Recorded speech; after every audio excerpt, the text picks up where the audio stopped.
সাজু, তোমাকে বলতেছি, তুমি ফিরে আসো। তুমি কি চাও তোমার সন্তানকে কিছু বলো, খারাপ কিছু?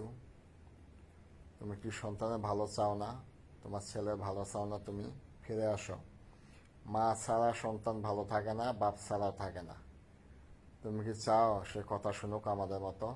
তোমার বাবা নিয়ে তুমি কষ্ট বুঝো না? আমার বাবা নিয়ে আমি কষ্ট বুঝি। আমি তো অনেক কিছু হারিয়েছি, তাই তোমাকেও হারাতে চাই না, আমার সন্তানকেও চাই না। ফিরে আসো। যতদিন বাঁচবো একসাথে থাকবো। ফিরে আসো। সংসার ভাঙিও না, কারো কথা শুনিও না। সংসারে ফিরে আসো। মানুষ কতদিন বাঁচছে বলো? যতদিন বাঁচবো একসাথে থাকবো। ফিরে আসো তুমি। একই কথা বারবার বলতেছি। কেউ যদি শুনে থাকেন ভিডিওটা, কথাগুলা প্লিজ ভাই আপনারা বলবেন, তাকে বুঝাই।